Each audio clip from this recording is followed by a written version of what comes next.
Baiklah, selamat pagi semuanya. Pagi. Bagaimana kabarnya hari ini? Luar biasa. Baiklah, sebelum kita melakukan proses konseling hari ini, sebaiknya kita berdoa terlebih dahulu. Siapa yang akan memimpin doa? Ya, silahkan. Marilah teman-teman kita berdoa menurut agama dan kepercayaan kita masing-masing. Berdoa dimulai.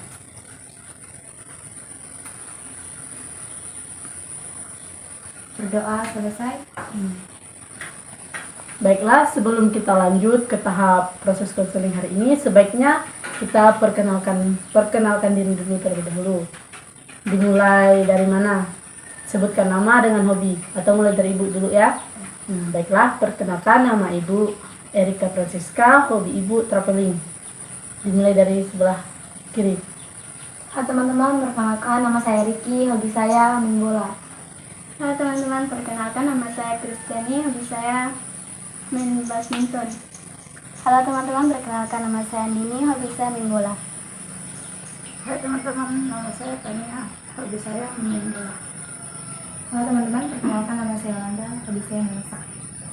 Baiklah, sebelumnya apa kalian tahu tujuan dikumpulkannya di sini? Tidak tahu. Baiklah. Jadi tujuan kalian dikumpulkan di sini, ibu ingin menyampaikan tentang bimbingan kelompok. Sebelumnya, apa ada yang sudah tahu bimbingan kelompok ini apa? Tidak. Baiklah. Bimbingan kelompok ini adalah suatu layanan bimbingan konseling yang dimana proses dilakukan dengan 5 orang atau lebih, yaitu menyatukan suatu dinamika proses konseling, begitu. Dan tujuannya di sini kan kita akan membahas tentang topiknya perilaku bullying. Jadi tujuan bimbingan kelompok ini untuk mengetahui perilaku bullying, bentuk-bentuk perilaku bullying dan dampak bullying, serta cara mencegah perilaku bullying. Nah, sebelumnya di sini ada yang sudah tahu atau sudah pernah dengar tentang perilaku bullying itu gimana? Belum pernah? Belum. Bullying itu seperti apa? Bully. Seperti apa contohnya? Mencubit, mencakar, mengejek, mengolok, dan juga biasa dengan mencaci teman-teman atau kayak mengejek-ngejek teman gitulah. Sebelumnya proses bimbingan kelompok ini ada beberapa asas. Yang pertama itu asas kesukarelaan, di mana asas kesukarelaan ini kalian sudah rela datang di sini untuk melakukan proses bimbingan kelompok. Dan yang kedua, keterbukaan. Jadi di sini kita kan berkelompok diskusi. Kalian harus bisa terbuka dengan proses diskusi kita hari ini. Dan yang ketiga, normatif, asas normatif, yang dimana ada norma-norma di setiap bimbingan kelompok. Misalnya harus saling saling menghormati sesama teman, jangan mengolok-olok intinya. Dan yang keempat, asas kerahasiaan. Jadi asas kerahasiaan ini yang dimana kita bahas hari ini tidak boleh diceritakan ke diskusi berikutnya. Maksudnya jangan diceritakan ke orang lain atau jangan diceritakan sehabis ini gitu. Intinya kita ceritakan di sini aja. Nah, begitu.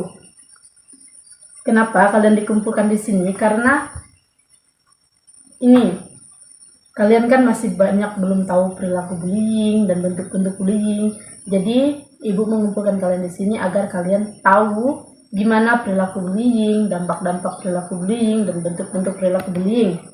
Nah, baiklah, sebelum kita melakukan proses yang mendalam, sebaiknya kita peralihan, kita melakukan ice breaking terlebih dahulu. Konsentrasi. Kalau misalnya ibu bilang semut, kalian jawabnya gajah. Kecil. Salah. Kecil.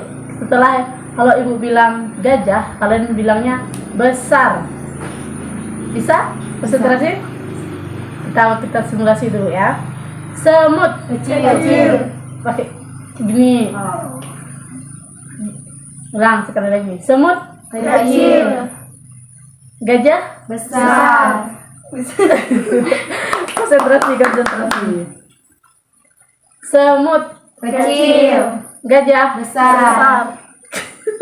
Masih ada yang belum konsentrasi. Kita ulang sekali lagi. Besar, Gajah. kecil, Besar.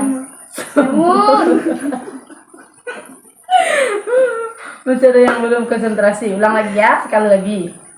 Semut, Besar. gajah. Kecil. Nah, oke. Sebelum kita lanjut ke tahap proses bimbingan konseling ini, proses bimbingan kelompok maksudnya, kita ke tahap inti yaitu perilaku bullying. Ibu akan menampilkan video yang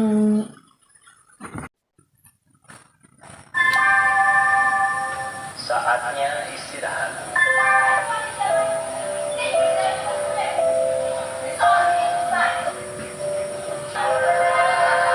Seluruh pelajaran hari ini telah selesai.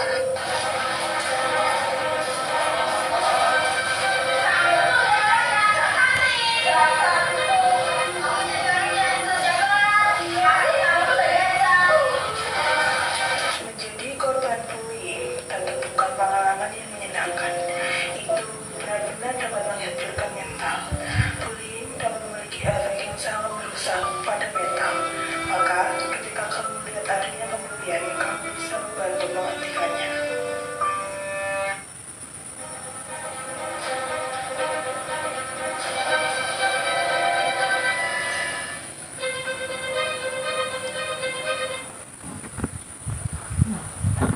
Nah,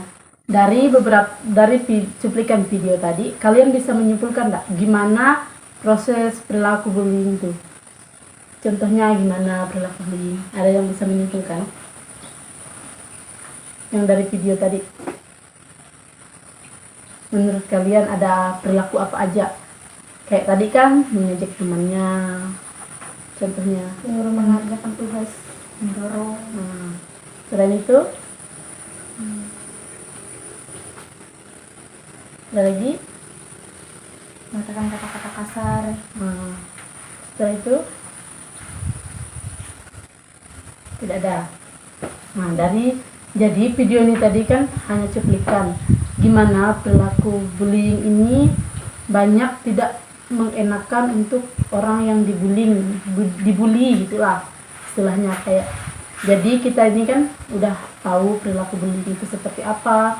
Sebaiknya kita jangan melakukan itu lagi ke sesama teman kita atau intinya sama orang-orang yang kita kenal. Dari perilaku bullying ini ada beberapa bentuk bullying. Yang pertama itu cyberbullying, yang dimana proses bullyingnya ini lewat sosial media. Misalnya kan lewat sosial media ini kayak bisa mencaci-caci maki orang lewat sosial media, kayak apa ya, lebih kayak memviralkan gitulah intinya. Dan yang kedua itu verbal bullying. Verbal bullying ini biasa dilakukan dengan kata-kata seperti mengejek, mencibir, itu juga termasuk perilaku bullying. Yang kedua, yang ketiga maksudnya verbal fisik, yang dimana verbal fisik ini mencekik atau menendang orang, itu termasuk perilaku bullying. Yang keempat, bullying sosial. Bullying sosial ini seperti mencibir atau menjatuhkan diri seseorang, kayak gimana ya, menceritakan orang, menggibah, itu kan termasuk perilaku bullying seperti itu.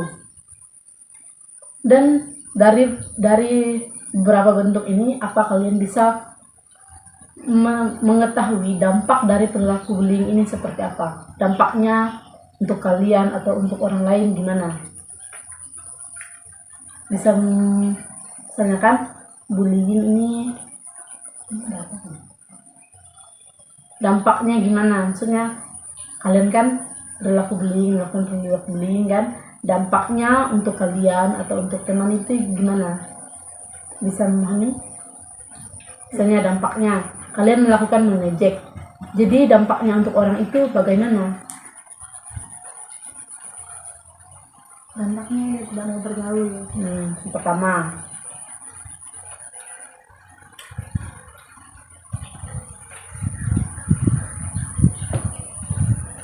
Kedua,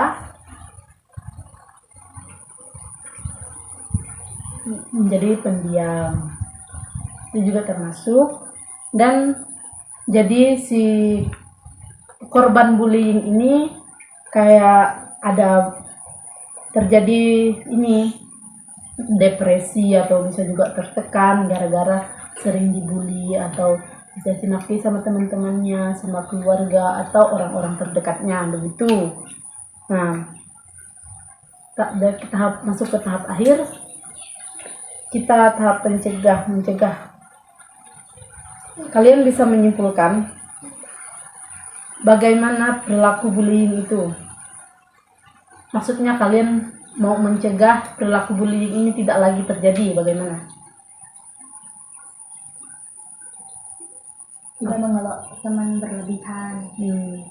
Pertama, lagi. Tidak mengejek-ngejek. Yang kedua, ada lagi.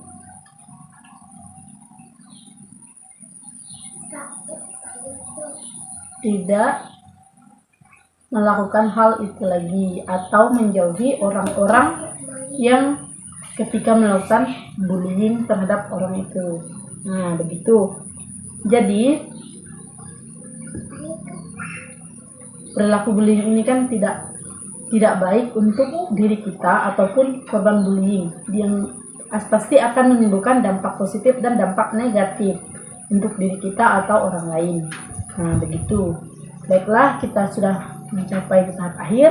Kesimpulan kita hari ini, bagaimana perasaan kalian setelah melakukan proses bimbingan kelompok ini tentang perilaku bullying?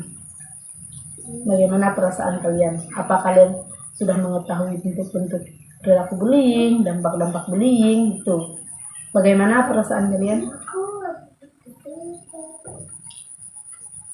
Apa kalian sudah mengerti apa itu perilaku bullying, dampak-dampak perilaku bullying begitu? Nah, mengerti? Sudah tahu kan apa itu perilaku bullying, bentuk-bentuk bullying, dan dampak-dampak bullying. Baiklah, karena waktu kita sudah singkat, sekian proses bimbingan kelompok kita hari ini dan kita akhiri. Selamat pagi. Pagi.